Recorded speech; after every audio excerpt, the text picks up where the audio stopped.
Not, I need to find the person right for me. It's like, what do you mean by that? You know, how are you going to treat your partner when they come home from work? How about something that concrete? Or how would you like to be treated when you come home from work? Or what sort of partner do you want in relationship to their attitude towards children? You have to make it real, like it's the story of your own life, which, by the way, it is. And then maybe you find it, because at least once you've developed the vision, if it manifests itself, you'll recognize it. That's something. So then you need an intimate relationship. Well, why don't you set your family right? You need siblings. Maybe you don't have them. Set your relationship with your parents right. Fix your relationship with your father, with your mother, with your siblings. The same thing. And then what sort of relationship do you want to have with your children? If you could have what you wanted. I had a very good relationship with my children. My daughter, as I said, was very ill, so that made things complicated. But I had a great relationship, and still do, with my son. It's one of the lights of our life. And we concentrated on making that relationship pristine, both of us, and my wife as well. And so imagine, I want my son to love me. I want my son to respect me, and vice versa. I want a child who can make mature decisions. I want someone I can rely on. I want someone who other people gravitate towards. Because I can have what I want if I'm willing to make the proper sacrifices. And so that's a good thing. Could you set your family straight? Well, you need a job or a career.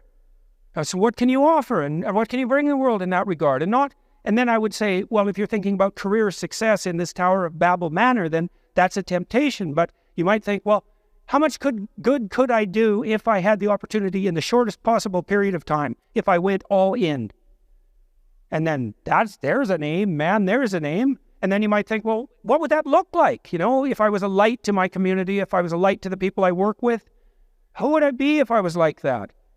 And then you can conceptualize that, and you can see when you deviate from it, and why couldn't you correct for the deviations and move towards that?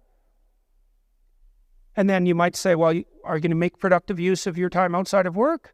Productive and generous use of your time? Productive, generous, and meaningful use of your time. How about that? You're going to control your susceptibility to temptation, regulate your alcohol and drug use, because alcoholism takes out lots of people. Regulate your sexual temptation, can control yourself for some reason that's worth controlling yourself for. Because there's something to being sybaritic. There's at least the momentary pleasure. It's not nothing. And you're not going to sacrifice that, if you have any sense, unless you sacrifice it to something clearly better. This is classic clinical finding with regards to alcoholics. The only cure we know for alcoholism is religious transformation. Even the hardcore secular researchers know that. They don't know why, but they know that's the case. And part of the reason for that is that if you're an alcoholic, you really like alcohol. It's an anti-anxiety agent of potency, and it's a stimulant. It's a great drug. And so once you have a great drug, a great spirit, let's say, you need something better to replace it with. And maybe you can find something better. It appears that way because people do, and then they stop drinking. And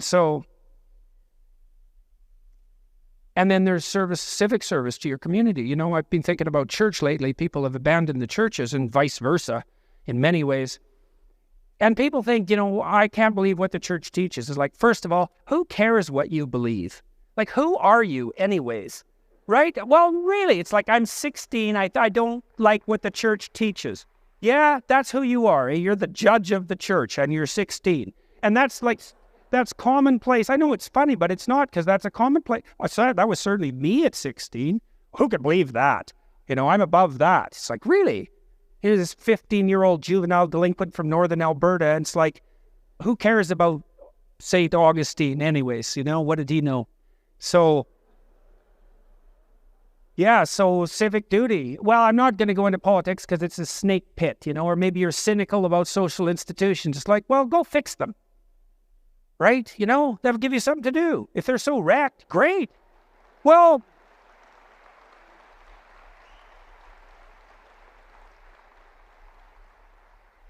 it's an opportunity. You see something broken? Fix it.